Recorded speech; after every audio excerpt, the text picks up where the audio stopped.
بسم الله الرحمن الرحیم. السلام علیکم ورحمۃ الله وبرکاتہ. عزتمند مسلمانانو ورو خويندو، امید لرم چې تاسو به روغ جوړ بئ او خوشحال بئ. زما د الله رب العزت نه دا دعا ده، دا سوال ده چې تاسو چرته هم یې الله رب العزت مو همیشه د پاره روغ جوړ خوشحاله و باد ساته، امین. عزتمندو، نن د یوې نوې او خاص وظیفې سره زه ستاسو مخکې حاضر یم. نن درته محترم یو ډیره جلالي، یو ډیره اثر کوونکې او عظیم الشانه طاقتوره وظیفه بیانوم. او دا وظیفه زما عزتمندو د یا ذل قوت المتین یو جلالی وظیفه ده او ډیره طاقتور وظیفه او عمل ده. د دې کلماتو مبارکو مطلب دا ده چې الله جل شانه د قوت او د طاقت مالک ده، یعنی دا د الله جل شانه د یو صفتی نوم یو خاصه وظیفه ده. دا وظیفه د ستاسو ژوند بدلون کې وظیفه ده او د ستاسو په ژوند کې یو عظیم ترین انقلاب راوستون کې وظیفه ده. که د رشتې حواله سره وي، د ستاسو سم مسله وي، ان شاء الله تعالی د دې وظیفې په برکت سره به الله جل شانه د ستاسو دغه مسله حل کړي. یا پزړه کې د یو خواهش ته تمنا ده، نو الله جل شانه به دغه تمنا او دغه خواهش پوره کړي. زما عزتمندو، د ویډیو شروع کېدو نه مخکې تاسو ټولو ناظرین او سامعین په خدمت کې دا درخواست ده چې تاسو اسې هم ویډیو ګورئ. په اول ځل باندې مو زما د دې چینل وزټ کړی وي، دا چینل مو لا تر اوسه پورې سبسکرایب کړی نه وي، نو برای مهرباني دا چینل سبسکرایب کړئ. سبسکرایب سره خوا کې د ټلې والا نشان دی، دا تاسو کلیک کړئ او سلیکټ ټالی کړئ د دې لپاره چې د هر راتلونکي ویډیو نوټیفیکیشن تاسو ته ملويږي. ځکه چې زما عزتمندو په دې چینل کې زه تاسو ته هر قسم مستند وظایف راوړم. هغه مستند وظایف چې مال خپل استادانو د هغې اجازه راکړې ده. دین علاوه زما عزتمندو، زما د حوصله افزایی د لپاره ویډیو ضرور لایک کړئ او لاندې کمنټ کې تاسو ماشاءالله، سبحان الله، جزاک الله یا د دې په شان نور خپل الفاظ ولیکئ، د دې لپاره چې مال حوصله افزایی ملاويږي او نور ډېر خپل وظایف ز تاسو لا په دې چینل کې راوړم. زما عزتمندو، که چېرې تاسو دا عظیم الشان وظیفه کول غواړئ نو ویډیو اخیره پورې وګورئ او سکپ کوئ ما.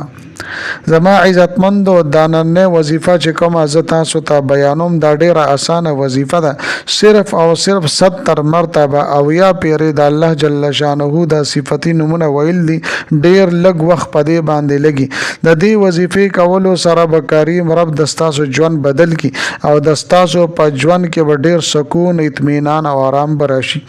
زما عزتمندو، هر یو کس دا غواړي، که نارینه ده او که زنانه ده، هر یو دا غواړي چې ماته د بهترین ملګری ملو شي، ځکه چې په یوازې باندې ژوند نه تیریږي او ډیره مشکل وي. نو زما عزتمندو، د دې په باره کې خلک په دوه قسمه باندې وي. یو خلک وي چې هغوی غواړي چې منپسند ځای کې، یعنی چرته چې زه غواړم زما رشته او نکاح دی وشي، او بل قسم کسان دي هغوی دا غواړي چې چرته هم وي او څنګه هم وي بس صرف زما نکاح وشي. نو محترمو، دا یاد ساتئ چې چرته الله جل شانه غواړي هلته به د ستاسو رشته کیږي. نو اوس به د دې په باره کې وظایف هم کې دعاګانې به هم غواړي. نو چې چرته هم ته غواړي الله جل شانه هغه ځای کې د رشتې اسباب تاسو ته برابروي او د هغه ځای مینه او محبت به الله جل شانه د ستاسو په زړونو کې پیدا کوي. ځکه چې زما عزتمندو، کله چې یو سړی د الله رب العزت نه دعاګانې نه غواړي، وظایف نه کوي او دې بغیر د استخارې نه د وظایف او دعاګانو نه رشته وکړي، نو واده به وشي، نکاح به وشي، خو په هغې کې به نفرتونه راځي، جنګ جګړې به راځي، نورې مسلې به پیدا کېږي او ډېر رکاوټونه به مخې ته راپېښېږي. نو پکار د زما عزتمندو چې د رشتې کولو نه مخکې مونږ لږ سوچ وکړو چې آیا دې ځای کې زه رشته وکړم یا وغواړم که نه. د دې نه مخکې مونږ استخاره وکړو، د الله رب العزت طرف ته متوجه شو، الله تعالی سره مشوره وکړو. که څوک د خپل ځان د پاره یا د ورور د پاره یا د هر چا د پاره رشته کول غواړي، نو دا وظیفه دې ضرور وکړي.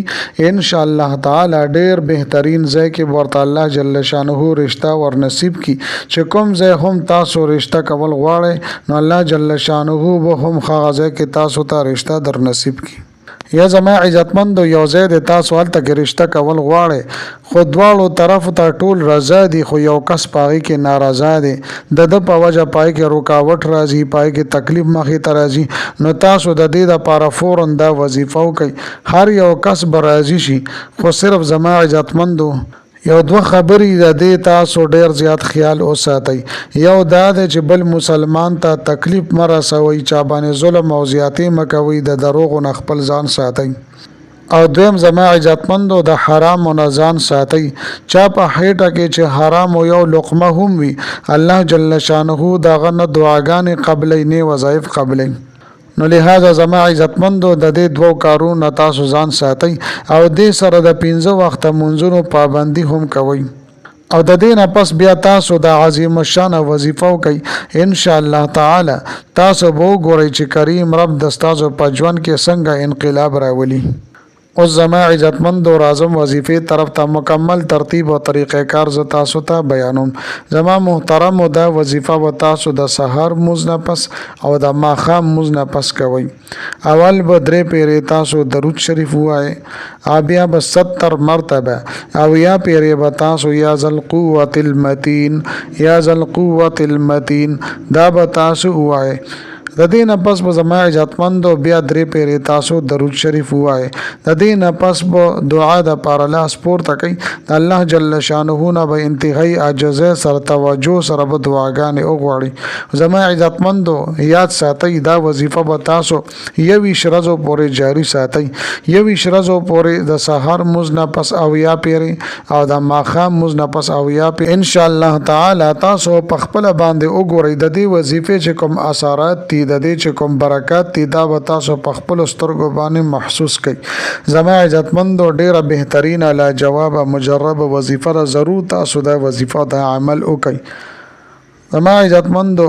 امید لرم چې دا ویډیو دا وظیفه مو ډیره زیاته خوښه شوې وي که ویډیو مو خوښه شوې وي ویډیو لایک کړئ چینل سبسکرایب کړئ ملاویږم به تاسو سره بلې ویډیو کې بلې وظیفې سره تر هغه وخته پورې مال اجازت راکړئ د لوی الله په امان